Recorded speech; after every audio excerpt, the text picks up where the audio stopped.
നമസ്കാരം. ഇന്ന് SSLCയുടെ ഇംഗ്ലീഷ് പരീക്ഷ കഴിഞ്ഞിരിക്കുകയാണ്. ആദ്യത്തെ പരീക്ഷയായിരുന്നു ഇംഗ്ലീഷ്. എങ്ങനെയാണ് നമുക്ക് ഈ പരീക്ഷ അനുഭവപ്പെട്ടത്? എല്ലാവർക്കും ഓരോ ഉത്തരം പറയാനുണ്ടാവും. എന്തായാലും നമുക്ക് നമ്മുടെ ചോദ്യപേപ്പറിലൂടെ ഒന്ന് വിശകലനം ചെയ്യാം.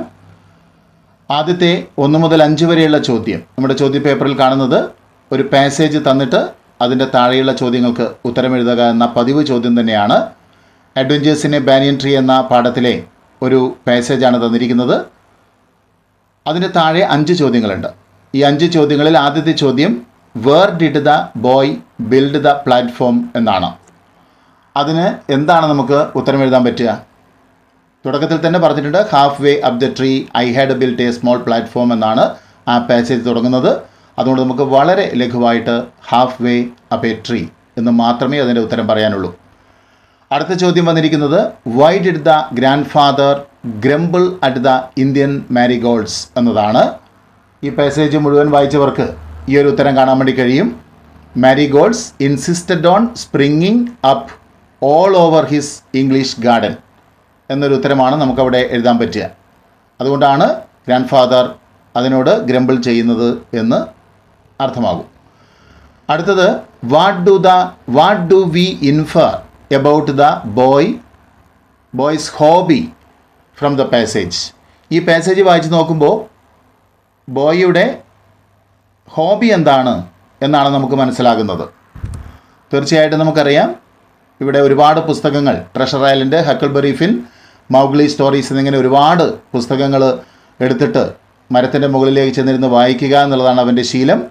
അപ്പോൾ reading different kinds of books, variety of books, ഒരു മിക്സഡ് റീഡിംഗ് ആണ് അവൻ്റെ ഹോബി എന്ന് നമുക്ക് ഈ പാസേജിൽ നിന്ന് മനസ്സിലാകും. അതുകൊണ്ട് reading different kinds of books എന്ന് ആൻസർ എഴുതിയാൽ മതിയാകും. അടുത്തത് what did the boy see when he looked down through the banyan tree എന്നാണ്. ബാനിയൻ ട്രീൻ്റെ അടിയിലൂടെ നോക്കുമ്പോൾ, താഴേക്ക് നോക്കുമ്പോൾ എന്തൊക്കെ കാഴ്ചകളാണ് കാണുന്നത് എന്നതാണ് ചോദ്യം. അപ്പോൾ പുസ്തക വായനയൊക്കെ മടുക്കുന്ന സമയത്ത് മുകളിൽ നിന്ന് താഴേക്ക് നോക്കുന്നൊരു ശീലം കുട്ടിക്കുണ്ട്. അപ്പോൾ എന്തൊക്കെ കാണുന്നു? ഗ്രാൻഡ് മദറിനെ കാണുന്നുണ്ട്, ഗ്രാൻഡ് ഫാദറിനെ കാണാറുണ്ട്, കുക്കിനെ കാണാറുണ്ട്. ഇതൊക്കെ ഇവിടെ പറഞ്ഞിട്ടുണ്ട്. പാസേജിൽ തന്നെ കൃത്യമായിട്ട് പറയുന്നു. ഗ്രാൻഡ് മദർ ഹാങ്ങിങ് up or taking down the washing, cook quarrelling with the fruit vendor and the grand father grumbling with the marigolds. ഈ ഉത്തരമാണ് നമുക്കവിടെ പറയാനുണ്ടാവുക. അടുത്ത ചോദ്യം, 5ാമത്തെ ചോദ്യമാണ് pick out the word that conveys the meaning strong enough to bear extreme conditions or difficult situations എന്നുള്ളതാണ്. വളരെ പ്രയാസങ്ങൾ നിറഞ്ഞു നിൽക്കുന്ന അവസ്ഥയിൽ നിന്ന് സർവൈവ് ചെയ്യുന്ന എന്നർത്ഥം വരുന്ന ഒരു വാക്ക്. അത് നമുക്ക് ചിലപ്പോൾ നമ്മുടെ ശ്രദ്ധയിൽപ്പെടാത്തൊരു വാക്കാണ്, എങ്കിലും അവിടെ ഉണ്ട്. അത് grand father grumbling at the hardy Indian marigolds എന്ന് പറയുന്ന ഒരു ഭാഗത്തു നിന്ന് നമുക്ക് ആ ഉത്തരം കാണാം. ആ വാക്ക് മറ്റൊന്നുമല്ല, ഹാർഡി എന്ന വാക്കാണ് ആ അർത്ഥമുണ്ടാക്കുന്നത്. To bear extreme conditions or difficult situations, hardy എന്ന വാക്കാണ്. അടുത്ത ഭാഗം വരുന്നത് read the lines from the poem blowing in the wind and answer the questions that follow. ഇവിടെ ബ്ലോയിങ് ഇൻ ദ വിൻഡ് എന്ന് പറയുന്ന പോയത്തിൻ്റെ കുറച്ച് ലൈൻസ് തന്നിരിക്കുന്നു. അതിന് താഴെ നമുക്ക് കുറച്ച് ചോദ്യങ്ങൾ ഇതുപോലെ തന്നെ തന്നിട്ടുണ്ട്. എന്താണ്? What does the word sky refer to here? ഇവിടെ സ്കൈ എന്നതുകൊണ്ട് ഉദ്ദേശിക്കുന്നത് എന്താണ് എന്നതാണ് ചോദ്യം. ഉത്തരമായിട്ട് നമുക്ക് എന്ത് പറയാം? The sky refers the boundless freedom that we have to get. അതായത് ലിമിറ്റ് ഇല്ലാത്ത, അതിരില്ലാത്ത സ്വാതന്ത്ര്യത്തെയാണ് സ്കൈ എന്നതുകൊണ്ട് ഉദ്ദേശിക്കുന്നത്. അതുപോലെ തന്നെ അടുത്ത ചോദ്യം, why does the writer say that the answer is blowing in the wind? എന്തുകൊണ്ടാണ് author answer blowing in the wind ആണ് എന്ന് പറയുന്നത്? ബ്ലോയിങ് ഇൻ ദ വിൻഡ് എന്ന് പറയാനുള്ള കാരണം the answer is easily available. ഇവിടെ എവിടെയും അവൈലബിൾ ആണ് ഈ ചോദ്യങ്ങൾക്കുള്ള ഉത്തരം. ആൻഡ് നോൺ ടു ഓൾ, എല്ലാവർക്കും അറിയുന്ന ഉത്തരമാണ്. ആ അർത്ഥത്തിലാണ് it is blowing in the wind എന്ന് പറയുന്നത്. അതുപോലെ തന്നെ 3ാമത്തെ, അതായത് മൊത്തത്തിൽ 8ാമത്തെ ചോദ്യം, what impression do we get about the man when Bob Dylan says how many years must one man have before he can hear people cry? ഈ വരി കൊണ്ട് എന്താണ് ബോബ് ഡിലൻ അർത്ഥമാക്കുന്നത്, നമുക്ക് എന്ത് ഇംപ്രഷനാണ് ആ വരിയിലൂടെ കിട്ടുന്നത് എന്നാണ് ചോദ്യം. അതിനുള്ള ഉത്തരമായിട്ട് വരുന്നത് the people ignore the cry of his fellow beings that are tortured dum. അവരെ വേദനിപ്പിക്കുന്ന കാര്യങ്ങളിൽ എന്താണ് ജനങ്ങൾ എന്ത് ചെയ്യുന്നു, അവരുടെ ക്രൈയെ അവഗണിക്കുന്നു എന്നുള്ളതാണ്. 9ാമത്തെ ചോദ്യം, comment on the lines yes and how many deaths will it take till he knows that to many people have died എന്ന ആ വരികൾ എന്താണ് അർത്ഥമാക്കുന്നത്, അതിനെ കമൻറ്റ് ചെയ്യാനാണ് നമ്മളോട് പറഞ്ഞിരിക്കുന്നത്. അവിടെ അർത്ഥം എന്താണ്? It means how many people should dye before the rulers realise the pathetic situation. ഈ സാഹചര്യം മനസ്സിലാക്കുന്നതിന് മുൻപ് എത്ര മരണങ്ങൾ ഇവിടെ നടന്നിരിക്കണം എന്നൊരർത്ഥമാണ് ഈ വരി കൊണ്ട് ഉദ്ദേശിക്കുന്നത്. അവസാനത്തെ ചോദ്യമെന്ന് പറയുന്നത് which literary device is used in the line yes and how many times must a man look up. എന്താണ്? ലിറ്റററി ഡിവൈസ് ആണ് ചോദിച്ചിരിക്കുന്നത്. ഇവിടെ നമ്മൾ വരികൾ കൃത്യമായി നോക്കിയാൽ മനസ്സിലാകും. How many times must a man look up. Many, must and മാൻ.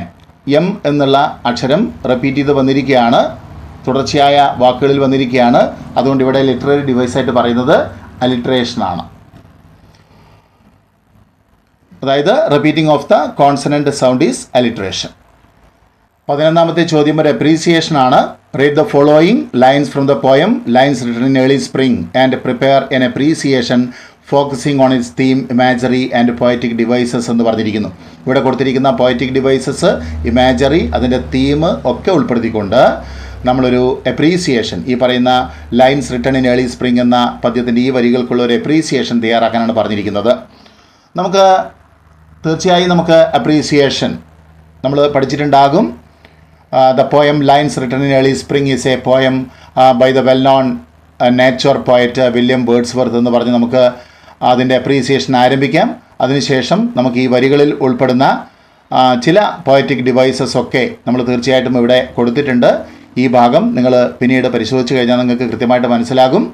അതിൻ്റെ അപ്രീസിയേഷൻ പൂർണ്ണമായും ഇവിടെ കൊടുത്തിട്ടുണ്ട്, ശ്രദ്ധിച്ച് നോക്കുക. ഇനി വരാൻ പോകുന്നത് അടുത്ത ചോദ്യം.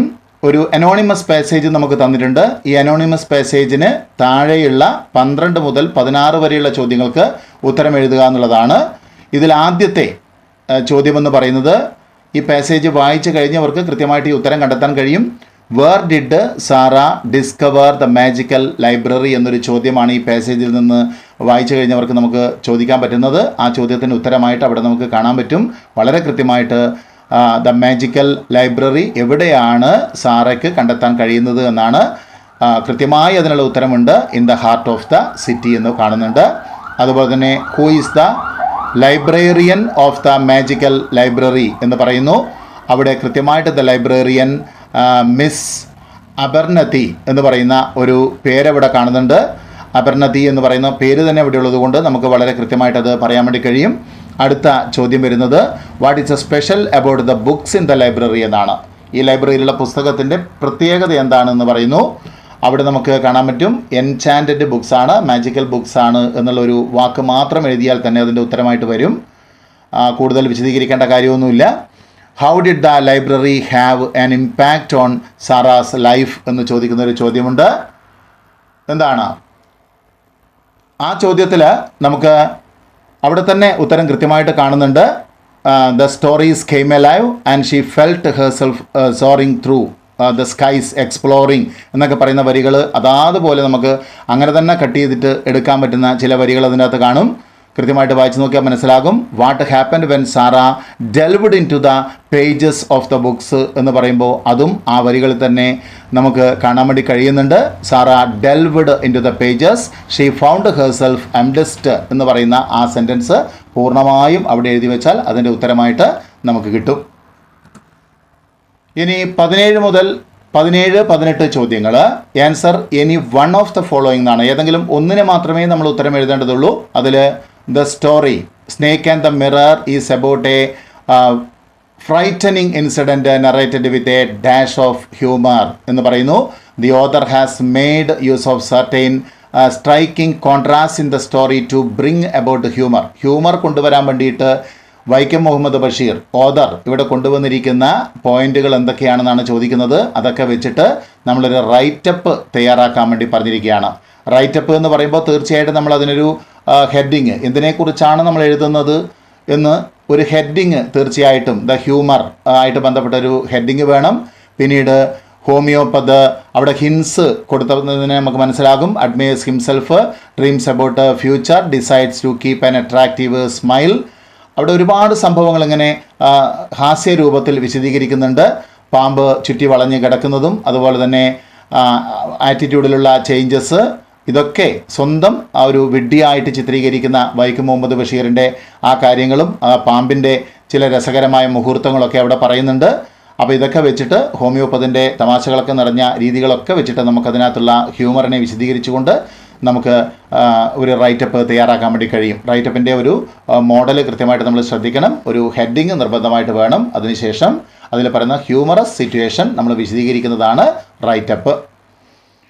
അതുപോലെ തന്നെ 18ാമത്തെ ചോദ്യം, ഈ 17ഉം 18ഉം ആവശ്യമില്ല എങ്കിലും 18ാമത്തെ ചോദ്യമാണ് നമ്മൾ എഴുതുന്നതെങ്കിൽ ഒരു റിവ്യൂ തയ്യാറാക്കാനാണ്.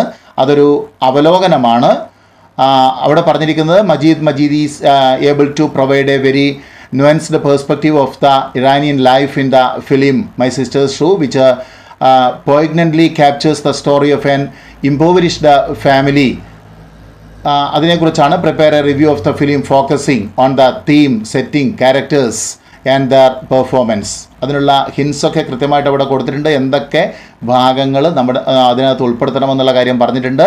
അവിടെ ബ്രദർ സിസ്റ്റർ റിലേഷൻഷിപ്പ് പറയണം, ഇംപോവറിഷ്ഡ് ആൻഡ് കോംപ്ലക്സ് ലൈഫാണെന്ന് പറയണം, അതുപോലെ തന്നെ ലോസസ് മെൻഡഡ് ഷൂസ്, അങ്ങനെയുള്ള കാര്യങ്ങളൊക്കെ പറഞ്ഞുകൊണ്ട് നമ്മൾ ആ ഒരു റിവ്യൂ നമ്മളതിനെ മൊത്തമായിട്ടൊന്ന് അവലോകനം ചെയ്യുക എന്നതാണ് ഉദ്ദേശിക്കുന്നത്.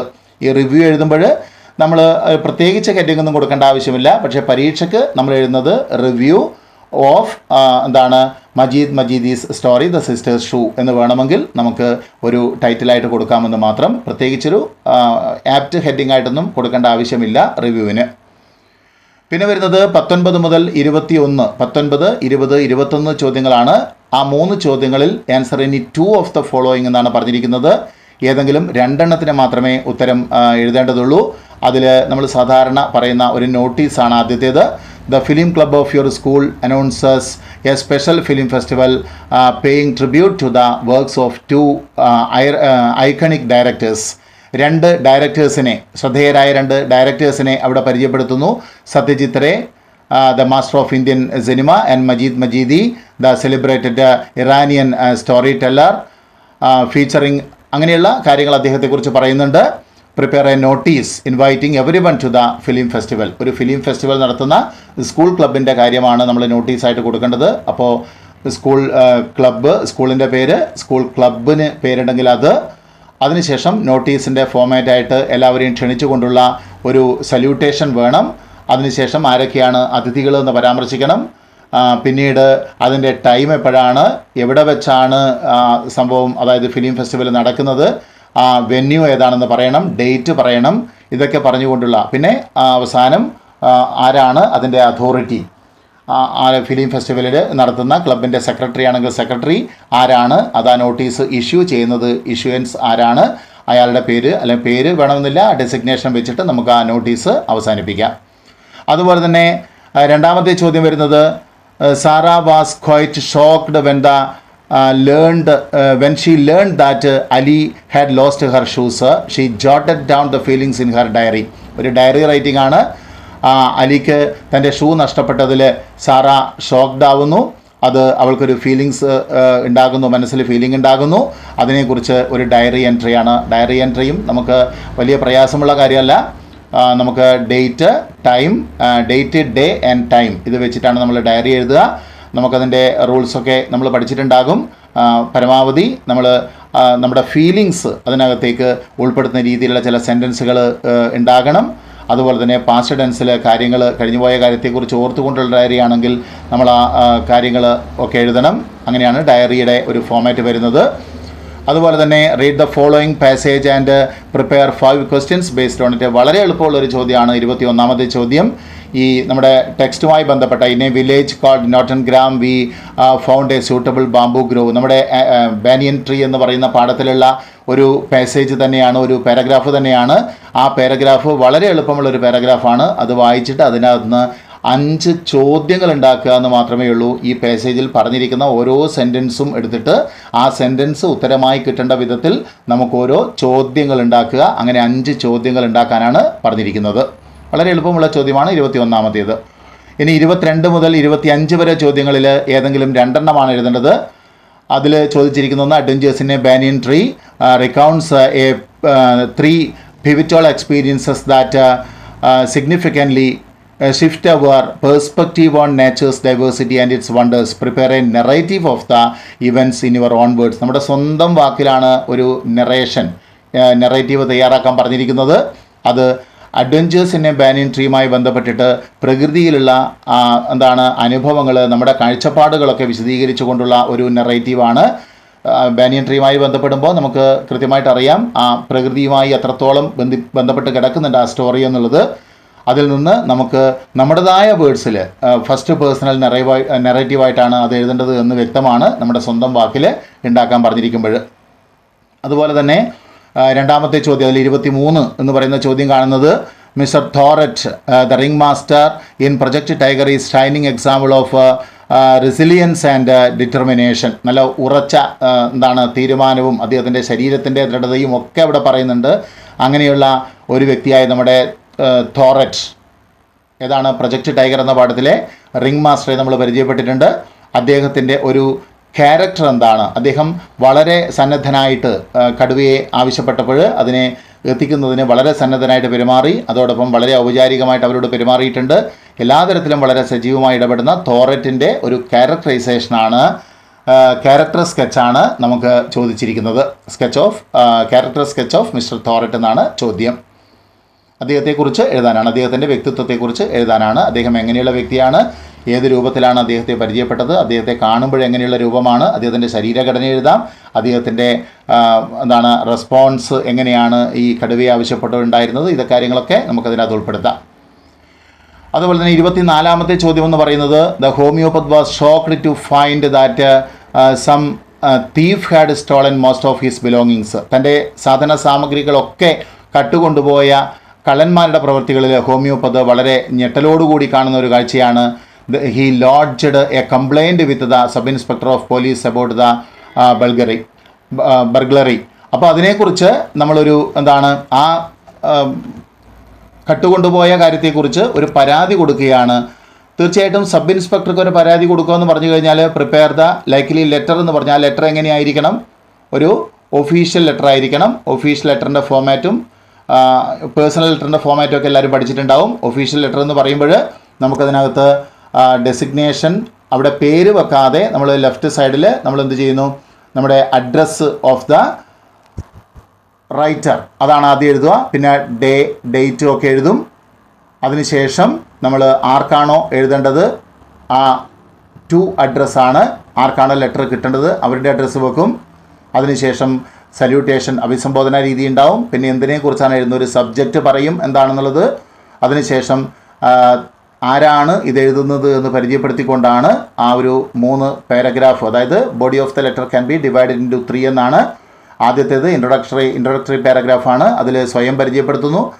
നടുക്കുള്ള പാരഗ്രാഫിൽ എന്താണ് നമുക്ക് പറയാൻ ആഗ്രഹിക്കുന്ന കാര്യം, ഇവിടെ ഒരു കംപ്ലൈൻറ്റ് കൊടുക്കലാണ്. ആ കംപ്ലൈൻറ്റ് എന്താണെന്ന് പറയുന്നു. അവസാനം അതിനുള്ളൊരു ഫേവറബിൾ റിപ്ലൈ പ്രതീക്ഷിച്ചുകൊണ്ട് ആ ലെറ്റർ അവസാനിപ്പിക്കുന്നു. അവസാനം നമുക്ക് എഴുതിയാളുടെ സിഗ്നേച്ചറിന് പകരം SD എന്ന് എഴുതിയിട്ട് നമ്മൾ സാധാരണ വെക്കുന്ന ഒരു രീതിയുണ്ട്. എല്ലാം ലെഫ്റ്റ് സൈഡിലാണ് നമ്മൾ ഈ ലെറ്ററിൻ്റെ ഫോമാറ്റ് ഇപ്പോഴെഴുതുന്നത്. ഫോമൽ ലെറ്റർ, അതായത് ഒഫീഷ്യൽ ലെറ്റർ കൃത്യമായിട്ട് അതിൻ്റെ ഫോമിലാണ് ഇത് എഴുതേണ്ടത്, ഈ കംപ്ലൈൻറ്റ് ലെറ്റർ എഴുതേണ്ടത്. ഇനി നമുക്ക് വരുന്നത് prepare a profile of Samuel Taylor Coleridge using the details given below. അതിന് മുന്നിൽ ഒരു ചോദ്യം കൂടിയുണ്ട്. The sighting of the tree wonderful white squirrels in the banyan tree was widely reported. News paper റിപ്പോർട്ടും കൂടി ചോദിക്കുന്നുണ്ട്. ആ ലെറ്ററിന് ശേഷം ഒരു ന്യൂസ് പേപ്പർ റിപ്പോർട്ട് കൂടി പറഞ്ഞിട്ടുണ്ട്. 25ാമത്തെ ചോദ്യം അതാണ്. ന്യൂസ് റിപ്പോർട്ടിന് എന്ത് വേണം? ഒരു ആപ്റ്റ് ഹെഡിങ് വേണം. അതുപോലെ തന്നെ എവിടെ നിന്നാണ് ആ വാർത്ത എന്ന് എഴുതണം. ഡേയും ഡേറ്റും ഉണ്ടാകണം.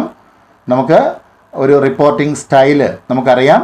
ആ രീതിയിൽ ഒരു പ്രോപ്പറായിട്ടുള്ള ഹെഡിങ്ങും കൊടുത്ത് ഡേ, ഡേറ്റ്, ടൈം ഇത് വെച്ചിട്ട് ആരാണ് ദ സ്റ്റാഫ് റിപ്പോർട്ടർ ആണെങ്കിൽ സ്റ്റാഫ് റിപ്പോർട്ടർ എന്നൊക്കെ പറഞ്ഞുകൊണ്ട് നമ്മൾ ആ റിപ്പോർട്ടിംഗ് സ്റ്റൈലിൽ നമുക്കത് എഴുതാൻ വേണ്ടി കഴിയും. ഇനി prepare a profile of Samuel Taylor Coleridge using the details given below. കുറച്ച് ഡീറ്റെയിൽസ് കൊടുത്തിരിക്കുന്നുണ്ട്. പ്രൊഫൈലൊന്നും ആർക്കും അത്ര ബുദ്ധിമുട്ടുള്ള കാര്യമല്ല. നമ്മൾ പ്രൊഫൈൽ എഴുതുമ്പോൾ ശ്രദ്ധിക്കേണ്ട കാര്യം എന്ന് പറയുന്നത് ഇതിൽ പറഞ്ഞിരിക്കുന്ന ഓരോ പോയിന്റുകളും ഷോർട്ട് സെൻറ്റൻസുകളാക്കി മാറ്റിയിട്ട് എഴുതണമെന്നുള്ളതാണ്. ഒരു സീക്വൻസ് വേണം, നമുക്കൊരു ഓർഡർ വേണം. അപ്പോൾ ഉദാഹരണത്തിന് ഇപ്പം ബോൺ ആരുടേതാണ് പ്രൊഫൈൽ എന്ന് പറയുമ്പോൾ ഇവിടെ ക്വസ്റ്റ്യനിൽ തന്നെ പറഞ്ഞിട്ടുണ്ട് സാമുവൽ ടൈലർ കോൾറിഡ്ജ് ആണ്. അപ്പോൾ നമ്മൾ സാമുവൽ ടൈലർ കോൾറിഡ്ജ് എന്ന് ഹെഡിങ് കൊടുക്കണം പ്രൊഫൈലിന്. അതിനുശേഷം Samuel Taylor Coleridge was born October 21, 1772 എന്ന് പറഞ്ഞിട്ട് നമുക്ക് ആ സെൻറ്റൻസ് പൂർത്തീകരിക്കാം. അതുപോലെ അദ്ദേഹത്തിൻ്റെ അടുത്ത ഒക്യുപ്പേഷൻ എന്താണെന്ന് എഴുതാം. ഇതൊക്കെ ഓരോ സിംഗിൾ ചെറിയ സെൻറ്റൻസുകളാക്കിയിട്ട്, സിമ്പിൾ സെൻറ്റൻസുകളാക്കിയിട്ട് മാറ്റിയിട്ട് നമ്മൾ വളരെ ചുരുങ്ങിയ ഒരു 5, 8, 10 സെൻറ്റൻസുകളാക്കിയിട്ട് നമുക്ക് ഈ പോയിന്റുകളൊക്കെ യോജിപ്പിക്കാൻ വേണ്ടി കഴിയും. ഇനി വരുന്ന ചോദ്യം 27 മുതൽ 31 വരെ ചോദ്യം. വളരെ എളുപ്പമുള്ള ഒരു പട്ടികയാണ് തന്നിരിക്കുന്നത്. നിങ്ങളുടെ ഒബ്സർവേഷൻ പവർ എന്താണ് എന്ന് നമുക്ക് കൃത്യമായിട്ട് വിശദീകരിക്കുന്നുണ്ട്. ഇതിൽ 4 കോളങ്ങളാക്കിയിട്ട് ഓരോ ഡീറ്റെയിൽസ് തന്നിരിക്കുന്നു. അതിനടിയിൽ 27 മുതൽ 31 വരെ ചോദ്യങ്ങളാണ്. ഓരോ ചോദ്യം വായിക്കുമ്പോഴും നമുക്കിതിനകത്ത് നിന്ന് ഉത്തരം ഡയറക്റ്റായിട്ട് കാണാൻ പറ്റുന്ന രൂപത്തിൽ വളരെ എളുപ്പമാണ്.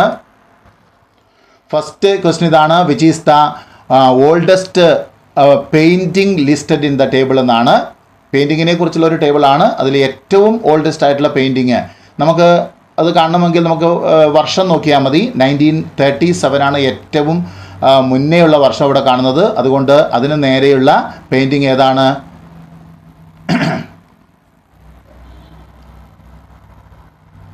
1498 ആണ്. 1937 അല്ല, 1498 ആണ് ഏറ്റവും മുന്നേയുള്ള വർഷം. 1498 ആണ്. അതുകൊണ്ട് തന്നെ ദ ലാസ്റ്റ് സപ്പർ ആണ് നമുക്കുള്ള പെയിൻറ്റിങ്. അതിൻ്റെ പേരെന്ന് പറയാം. അതുപോലെ തന്നെ name the artist who hail from the same nation എന്ന് പറഞ്ഞിരിക്കുന്നു. അവിടെ തീർച്ചയായിട്ടും നമുക്കറിയാം ഒരേ നേഷൻ ആയിട്ട് പറയുമ്പോൾ വലത്തേ അറ്റത്ത് കൺട്രി നോക്കിയാൽ കഴിഞ്ഞാൽ നെതർലാൻഡ്സ് എന്ന് പറയുന്ന 2 പേരുടെ പേരിലുണ്ട്. ആ 2 ആളുടെ പേരാണ് ആരൊക്കെയാണ്? വിൻസെൻ്റ് വാൻ ഗോഗ്, അതുപോലെ തന്നെ റാംബ്രൻറ്റ് എന്ന് പറയുന്ന 2 പേരെയാണ്. അതിനുശേഷമുള്ള question, what is the name of Vincent van Gogh's painting എന്ന് പറയുന്നു. വിൻസെൻ്റ് വാൻ ഗോഗിൻ്റെ പെയിൻറ്റിങ്ങിനുള്ള പേര് ദ സ്റ്റാറി നൈറ്റ് എന്ന് കാണാൻ വേണ്ടി കഴിയും. അതുപോലെ തന്നെ അടുത്ത ചോദ്യം വരുന്നത്, which country does Rembrandt's belong to എന്ന് പറയുന്നു. നേരത്തെ നമ്മൾ കണ്ടതിൽ നിന്ന് നമുക്ക് മനസ്സിലാവും നെതർലാൻഡ്സ് ആണെന്ന് പറയാൻ കഴിയും. 31ാമത്തെ ചോദ്യം, name the artist who belongs to the 20th century ചോദിക്കുന്നു. 20th century എന്ന് പറയുമ്പോൾ 1900 മുതൽ അങ്ങോട്ടുള്ള വർഷമാണ് വരിക. അപ്പോൾ 1937 1937 എന്ന് കാണുന്നതാണ് 20th century ആയിട്ട് ബന്ധപ്പെട്ടത്. അപ്പോൾ തീർച്ചയായിട്ടും ആ ആർട്ടിസ്റ്റ് ആരാണ്? അവിടെ കാണുന്നത് പാബ്ലോ പിക്കാസോ ആണ് എന്ന് കാണാൻ വേണ്ടി കഴിയും. ഇനി നമുക്ക് 32ാമത്തെ ചോദ്യം, complete the paragraph using the appropriate forms of the phrasal verbs given in brackets. വളരെ എളുപ്പമാണ്. Taken aback, go down, turn up, dawn on, set out എന്ന് പറഞ്ഞിരിക്കുന്ന ഫ്രേസൽ വെർബ് തന്നിരിക്കുന്നുണ്ട്. പക്ഷേ ഇവിടെ ഒരു കാര്യമുണ്ട്. നമ്മൾ ആ പറയുന്ന സ്ഥലത്തേക്ക് അങ്ങനെ തന്നെ എടുത്ത് ചേർക്കാൻ ചിലപ്പോൾ ബുദ്ധിമുട്ടുണ്ടാകും. അതിൻ്റെ പാസ്റ്റ് ടെൻസൊക്കെ നമുക്ക് യൂസ് ചെയ്യേണ്ടി വരും. ടേക്കൺ അബാക്കും ഗോ ഡൗണും ടേൺ അപ്പും ഡോൺ ഓണും സെറ്റ് ഔട്ടും എങ്ങനെയൊക്കെയാണ് വരുന്നത് നമുക്ക് നോക്കാം. Ali dash at the cobbler's shop to get his sister's mended shoes എന്ന് പറയുന്നു. അവിടെ നമുക്ക് ടേൺഡ് അപ്പാണ് വെക്കാൻ പറ്റുന്നത്. അതുപോലെ തന്നെ then he dash to buy potatoes from Akbar's shop എന്ന് പറയുന്നു. അവിടെ നമുക്ക് വരുന്നത് സെറ്റ് ഔട്ട് എന്ന് വെക്കാം, അല്ലെങ്കിൽ ഗോ ഡൗൺ എന്നാണ് തന്നിരിക്കുന്നതെങ്കിലും നമുക്കവിടെ അത് പാസ്റ്റ് ആക്കിയിട്ട് വെൻറ്റ് ഡൗൺ, ഗോയുടെ പാസ്റ്റാണ് വെൻറ്റ് ഡൗൺ എന്ന് ചേർക്കാവുന്നതാണ്, അല്ലെങ്കിൽ സെറ്റ് ഔട്ട് എന്ന് തന്നെ ചേർക്കാവുന്നതാണ്. ഇത് 2 ഉത്തരങ്ങളും അവിടെ നമുക്ക് ചേർക്കാൻ പറ്റുന്ന ഉത്തരങ്ങളാണ്. ഏത് വേണമെങ്കിലും ചേർക്കാം.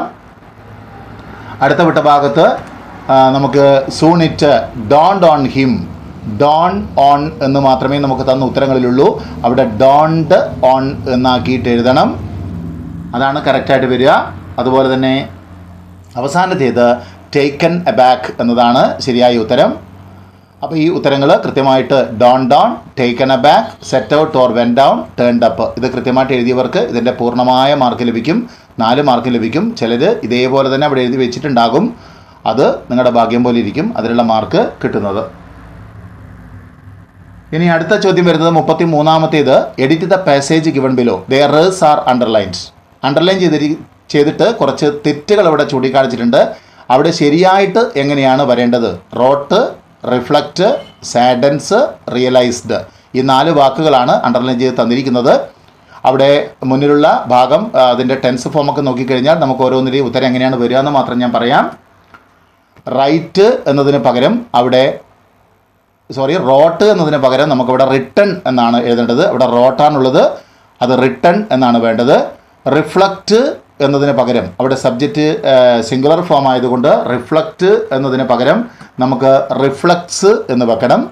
അതുപോലെ തന്നെ സാഡൻസ് തന്നെയാണ് നമുക്ക് പറയേണ്ടത്, പക്ഷേ സ്പെല്ലിങ്ങിൽ ചെറിയൊരു വ്യത്യാസം, ഒരു ഡി കൂടി അധികം വേണം എന്നേ ഉള്ളൂ. സാഡൻഡ് എന്നും ചിലർ ഉത്തരം പറയാറുണ്ട്, എങ്കിലും സാഡൻസ് എന്നാണ് കറക്റ്റ് ഉത്തരം വരിക. അതുപോലെ തന്നെ 4ാമത്തേത് റിയലൈസ്ഡ്. അവിടെ വരുന്നത് ഹി മേക്സ് അസ് റിയലൈസ്ഡ് എന്നാണ്. മേക്സ് അസ് റിയലൈസ്ഡ് എന്ന് പറയേണ്ട കാര്യമില്ല, മേക്സ് അസ് റിയലൈസ് എന്ന് മാത്രം മതിയാകും, ED ആവശ്യമില്ല. മേക്സ് അസ് റിയലൈസ് അത് 2 തരത്തിൽ എഴുതാം, RELAIZE എന്ന് എഴുതാം, RELIZE എന്നും എഴുതാം. അപ്പോൾ റിയലൈസ് എന്ന് മാത്രമേ വേണ്ടൂ, ED വേണ്ട എന്നാണ് പറഞ്ഞത്. ഇനി നമുക്ക് 34ാമത്തെ ചോദ്യം എന്ന് പറയുന്നത് നമ്മൾ കൂടുതൽ തവണ പഠിച്ചിട്ടുള്ള, കഴിഞ്ഞ ക്ലാസ് തന്നെ ഞാൻ തന്നിട്ടുള്ള റിപ്പോർട്ട് ദ ഫോളോയിങ് ഡയലോഗ് എന്നാണ്. അതായത് നമുക്ക് റിപ്പോർട്ടിംഗ് ആണ് ഇവിടെ വരുന്നത്, റിപ്പോർട്ടഡ് സ്പീച്ചിലേക്ക് മാറ്റലാണ്. 2 സംഭാഷണ രൂപങ്ങൾ തന്നിരിക്കുന്നു. എ ഫ്രണ്ട്, ഹോമിയോപ്പതും അദ്ദേഹത്തിൻ്റെ ഒരു സുഹൃത്തും തമ്മിലുള്ള സംഭാഷണമാണ്. എങ്ങനെയാണ് അതിൻ്റെ ഉത്തരം? ഫ്രണ്ട് ചോദിക്കുന്നത് did you see the snake the next day എന്നാണ്. Did you see the snake the next day ഇതൊരു യെസ് ഓർ നോ ക്വസ്റ്റ്യൻ ആണ്, അതായത് സഹായക ക്രിയയിൽ തുടങ്ങിയ ചോദ്യമാണ്. അപ്പോൾ സ്വാഭാവികമായിട്ടും അതിൻ്റെ ഉത്തരം എങ്ങനെയായിരിക്കണം? A friend asked the ഹോമിയോപ്പത് whether he had seen the snake the following day, next day following day ആക്കണം. അതുപോലെ തന്നെ ഡിഡ് സീ എന്നതുകൊണ്ടാണ് അവിടെ അത് സോ എന്ന് വരും. അപ്പോൾ സോ എന്ന് ചോദ്യത്തിൽ വന്നാൽ അത് പാസ്റ്റ് പെർഫെക്റ്റിലേക്ക് മാറ്റണം, അതുകൊണ്ടാണ് ഹാഡ് സീൻ എന്നാക്കുന്നത്. അപ്പോൾ ഉത്തരം ഇതാണ്, a friend asked the homeopath whether he had seen the snake the following day. Next day നമുക്ക് ദ ഫോളോയിങ് ഡേ എന്നാക്കാം. അതുപോലെ തന്നെ ഹോമിയോപ്പതിൻ്റെ എന്താണ് ഉത്തരം? ഹോമിയോപ്പത് പറയുന്നത് I have never seen it again എന്നാണ്. I have never seen it again എന്ന് പറയുന്നു. അതെങ്ങനെയാണ് നമുക്ക് ചെയ്യുന്നത് എന്ന് നോക്കാം. Homeopath replied that he had never seen it again എന്നാണ് അതിൻ്റെ ഉത്തരം വരേണ്ടത്. ഇനി നമുക്ക് complete the conversation between the manager of Bharat circus and Satyajit Ray suitably. Satyajit റേയും സർക്കസ് കമ്പനിയുടെ മാനേജറും തമ്മിലുള്ള ഒരു സംഭാഷണമാണ് തന്നിരിക്കുന്നത്. അതിനിടയിൽ വിട്ടുപോയിരിക്കുന്ന കാര്യങ്ങളാണ്. വിട്ട ഭാഗം മാത്രം നമുക്ക് നോക്കാം. I need a tiger for my upcoming film Goopy Gyne Bagha Byne, would you mind dash. ഒരു ചോദ്യമാണ് വരുന്നത്. ഒരു ടൈഗറിനെ ആവശ്യമുണ്ട്. ടൈഗറിനെ ആവശ്യമുള്ളപ്പോൾ റേ എന്തിനാണ് മാനേജറുടെ കാണാൻ വന്നിരിക്കുന്നത്? ടൈഗറിനെ ആവശ്യപ്പെടാനാണ്. അപ്പോൾ മാനേജരോട് റേ ചോദിക്കുന്നത് എനിക്കൊരു ടൈഗറിനെ ആവശ്യമുണ്ട്. എന്നിട്ട് വുഡ് യു മൈൻഡ് എന്ന് കഴിഞ്ഞാൽ പിന്നെ നമ്മൾ അവിടെ ഒരു ING form of the verb വെച്ചിട്ടാണ് ആ ചോദ്യം പൂർത്തീകരിക്കേണ്ടത്. നമുക്കെങ്ങനെ ചെയ്യാമത്? Would you mind helping me എന്ന് ചോദിച്ചാൽ മതി. ടൈഗറിനെ ആവശ്യമുണ്ടെന്ന് ആദ്യം പറഞ്ഞല്ലോ, അപ്പോൾ would you mind helping me എന്ന് ചോദിക്കാം. ഇനി അല്ല ഇതല്ലെങ്കിൽ would you mind giving me a tiger എന്ന് ചോദിക്കാം. Would you mind lending me a tiger എന്ന് ചോദിക്കാം. ഏത് രീതിയിൽ വേണമെങ്കിലും ആ സഹായം അഭ്യർത്ഥിക്കാം. എന്തായാലും വുഡ് യു മൈൻഡ് കഴിഞ്ഞതിന് ശേഷം ഹെൽപ്പിംഗ് മീ എന്നാണ് വേണ്ടത്. HELPING ആണ് വേണ്ടത്. അവിടെ M ടൈപ്പ് ചെയ്ത് പോയിട്ടുണ്ട്. HELPING ഹെൽപ്പിംഗ് മീ എന്നാണ് വേണ്ടത്. ഇനി അതുപോലെ തന്നെ അടുത്ത ഭാഗം വരുന്നത് നോ ഐ ഡോണ്ട് എന്ന് പറഞ്ഞതിന് ശേഷം യു ഹാഡ് ബെറ്റർ കഴിഞ്ഞാൽ നമുക്ക് തീർച്ചയായിട്ടും നമുക്കറിയാം ഒരു ബെയർ ഇൻഫിനിറ്റീവാണ് വെക്കേണ്ടത്. ടു വെച്ചിട്ട് എഴുതാൻ പാടില്ല എന്നാണ് പറയുക. അപ്പോൾ യു ഹാഡ് ബെറ്റർ കഴിഞ്ഞിട്ട് ഡയറക്റ്റ് ആയിട്ടൊരു ക്രിയ അവിടെ വരണം. You had better do anything to control it. You had better do anything to control it, അല്ലെങ്കിൽ you had better have it under control എന്ന് വേണമെങ്കിൽ നമുക്ക് എഴുതാൻ പറ്റും. അതുപോലെ തന്നെ റേ പറയുന്ന ഒരു ഭാഗമുണ്ട് അവിടെ. Of course I will talk to the trainer and take necessary precautionary measures എന്ന് പറയുന്നുണ്ട്. അവിടെ എന്താണ് നമുക്ക് ചേർക്കേണ്ടി വരിക? സ്വാഭാവികമായിട്ടും അവിടെ പൂർത്തീകരിച്ചിട്ട് അവിടെ വേണ്ടത് എന്താണ് എന്ന് തൊട്ടടുത്ത മാനേജറുടെ ഉത്തരം നോക്കിയാൽ നമുക്ക് മനസ്സിലാകും. Mister Thorat is our tiger trainer എന്ന് പറയുന്നുണ്ട്. അപ്പോൾ ആരാണ് ട്രെയിനർ എന്ന് ചോദിക്കുന്ന ഒരു ചോദ്യം അവിടെ ചേർത്താൽ മതി. അവിടെ ക്വസ്റ്റ്യൻ ടാഗ് ഒന്നും അല്ല വേണ്ടത്. നമ്മൾ ആ സെൻറ്റൻസ് അവിടെ പൂർത്തീകരിച്ചിട്ട് അടുത്തൊരു ചോദ്യം ചോദിച്ചുകൊണ്ട് മാനേജറുടെ ഉത്തരം കാണുമ്പോൾ നമുക്കത് മനസ്സിലാക്കണം അവിടെ ഒരു സെപ്പറേറ്റ് ചോദ്യമാണ് വേണ്ടത് എന്ന്. അപ്പോൾ who is the trainer, who is the tiger trainer എന്ന് ചോദിച്ചാലും മതി. അപ്പോൾ മിസ്റ്റർ തോററ്റ് എന്ന ഉത്തരം താഴെ കാണുന്നത് കൊണ്ട് നമുക്ക് അങ്ങനെ ഒരു ചോദ്യം അവിടെ ചോദിക്കാം. അതുപോലെ തന്നെ അവസാനത്തേത് വരുന്നത് I hope he will assist me. അവിടെ തീർച്ചയായിട്ടും ക്വസ്റ്റ്യൻ ടാഗാണ് വേണ്ടത്. I hope he will assist me. സ്വാഭാവികമായിട്ടൊരു സംശയം ഉണ്ടാക്കുന്നൊരു ചോദ്യമാണ്. ഐ ഹോപ്പിനാണോ ഹി വിൽ അസിസ്റ്റ് മീ എന്നതിനാണോ നമ്മൾ ടാഗ് ചെയ്തേണ്ടത് എന്ന്. നമുക്ക് തീർച്ചയായിട്ടും ഐ ഹോപ്പ് എന്ന് പറഞ്ഞതിന് ശേഷം ഇനി പറയുന്ന ഭാഗം ഹി വിൽ അസിസ്റ്റ് മീ എന്നാണ്. അപ്പോൾ ഹി ആണ് നമ്മൾ സബ്ജക്റ്റായിട്ട് എടുക്കേണ്ടത്. ഹി വിൽ അസിസ്റ്റ് മീ എന്ന് പറയുമ്പോൾ വിൽ സഹായക ക്രിയയാണ്, അതായത് ഓക്സിലറി ആണ്. അതിനുശേഷം സെൻറ്റൻസ് എന്താണ് പോസിറ്റീവ് ആയതുകൊണ്ട് നോട്ട് ചേർക്കണം. അപ്പോൾ വിൽ പ്ലസ് നോട്ട് വോണ്ട് എന്നാകും. സബ്ജക്റ്റായിട്ട് ഹി എടുക്കുക, വോണ്ട് ഹി എന്നാണ് അവിടെ ടാഗ് ചേർക്കേണ്ടത്. ഇനി അവസാനത്തെ 36ാമത്തെ ചോദ്യം എന്ന് പറയുന്നത് നമുക്ക് complete the following passage choosing the right words from those given in brackets എന്നാണ്. ബ്രാക്കറ്റിൽ കൊടുത്തിരിക്കുന്ന പ്രിപ്പോസിഷനുകൾ അതുപോലെ തന്നെ മറ്റുള്ള വാക്കുകളൊക്കെയാണ്. ഇവിടെ അറ്റൊരു പ്രിപ്പോസിഷനാണ്. ദിസ്, ദാറ്റ്, ഹൂ, ബട്ട് ഇവയൊക്കെ മറ്റുള്ള വാക്കുകളായിട്ട് ഘടകപദങ്ങളായിട്ട് വരുന്നു, അതായത് കൺജങ്ഷനായിട്ട് വരുന്നു, റിലേറ്റീവ് പ്രോനൗണായിട്ട് വരുന്നു, ഇതൊക്കെ വരുന്നുണ്ട്. അപ്പോൾ ഏതാണ് ആപ്റ്റായിട്ട് ചേരേണ്ടത്? എ എന്നുള്ള സ്ഥലത്ത് നമുക്ക് സ്വാഭാവികമായിട്ടും ചേർക്കാനുള്ളത് ഹൂ എന്ന ഭാഗമാണ്. Grand father who had never scene, who തന്നെയാണ് വരേണ്ടത്. ഇത് വെറുതെ ഒന്ന് വായിച്ചു നോക്കിയാലും നമുക്ക് വളരെ കൃത്യമായിട്ട് മനസ്സിലാകും. ഇനി ബി വരുന്ന ഭാഗത്ത് നമുക്ക് ചേർക്കാനുള്ളത് അറ്റ് എന്നാണ്. അതുപോലെ തന്നെ was puzzled for some time കഴിഞ്ഞിട്ട് അവിടെ സി ആയിട്ട് വരുന്ന സ്ഥലത്ത് ചേർക്കേണ്ടത്, ശ്രേഷ്ഠ സ്ഥലത്ത് വരേണ്ടത് തീർച്ചയായിട്ടും ബട്ട് എന്നാണ്. അതുപോലെ തന്നെ അവസാനത്തേത് ദാറ്റ് എന്ന് ചേർത്താൽ അതിൻ്റെ ഉത്തരമാവും. വളരെ കൃത്യമായിട്ടൊന്ന് വായിച്ചു നോക്കുക. വായിക്കുമ്പോൾ തന്നെ നമുക്ക് ആ ഭാഗം കൃത്യമായിട്ട് ഇതൊക്കെയാണ് വരേണ്ടതെന്ന് മനസ്സിലാകും. ഇനി identify the noun phrase in the subject position and the verb phrase from the sentence given below എന്നാണ്. അവിടെ the cheerful and greedy rosy pastors flock to the branches of the banyan tree during the fig season എന്ന് പറഞ്ഞിട്ടുണ്ട്. അതാണ് പൂർണ്ണമായ sentence. ഇതിൽ നമ്മളോട് ചോദിച്ചിരിക്കുന്നത് ഏതാണ് noun phrase in the subject position എന്ന് ചോദിച്ചിരിക്കുന്നു. സബ്ജക്റ്റ് പൊസിഷനിലുള്ള നൗൺ ഫ്രേസ് കാണുമെങ്കിൽ which one is the verb എന്ന് നമ്മൾ കൃത്യമായിട്ട് മനസ്സിലാക്കണം. The cheerful and greedy rosy pastors flocked to the branches of the banyan tree എന്ന് പറയുമ്പോൾ ഫ്ലോക്ക്ഡ് എന്ന് പറയുന്ന ഭാഗമാണ് അവിടുത്തെ ക്രിയ ആയിട്ട് വരുന്നത്. അപ്പോൾ ക്രിയക്ക് മുന്നിലുള്ളതാകണം എന്ത്? നമ്മുടെ noun phrase in the subject position. Flocked എന്നത് ക്രിയയാണ്. ക്രിയക്ക് മുന്നിലുള്ള ഭാഗം മുഴുവനായിട്ട് നമുക്ക് noun phrase in the subject position എന്ന് പറയാം. അപ്പോൾ പിന്നെ വേർബ് ഫ്രേസ് ഏതായിരിക്കും? Flocked to the branches of the banyan tree തൊട്ട് അവസാനം വരെയുള്ളത്. Flocked to the branches of the banyan tree during the fig season. ഞാൻ അണ്ടർലൈൻ ചെയ്തിരിക്കുന്നതിന് ശേഷമുള്ള ഭാഗമാണ് അവിടെ വേർബ് ഫ്രേസ് വരിക. രണ്ടാമത്തേതിൽ വരുന്നതും അതുപോലെ തന്നെ നമുക്ക് ഗെയ്വ് എന്നതാണ് വേർബ്. ആ വാക്യത്തിൽ കാണുന്ന ഗെയ്വ് ആണ് വേർബ്. ഗെയ്വ് എന്ന വേർബിന് മുന്നിലുള്ള ഭാഗമാണ് അവിടുത്തെ സബ്ജക്റ്റ്. അപ്പോൾ ആ ഭാഗം മുഴുവൻ ഒരു ഫ്രേസാണ്. The magnificent old banyan tree with its spreading branches വരെയുള്ള ഭാഗമാണ് noun phrase in the subject position. Verb phrase എന്ന് പറയുന്നത് gave the boy endless pleasure എന്ന് പറയുന്ന ഭാഗമാണ്. അപ്പോൾ എല്ലാവരും ഈ ചോദ്യങ്ങളൊക്കെ ഉത്തരങ്ങളൊക്കെ വളരെ ഭംഗിയായിട്ടൊന്ന് വിലയിരുത്തി നോക്കുക. എത്രമാത്രം ശരി കിട്ടിയിട്ടുണ്ടെന്ന് നോക്കുക, എത്ര മാർക്കുണ്ട് എന്ന് കൃത്യമായിട്ട് പരിശോധിക്കുക. എന്നിട്ട് അടുത്ത പരീക്ഷയ്ക്ക് നന്നായിട്ട് പഠിക്കുക.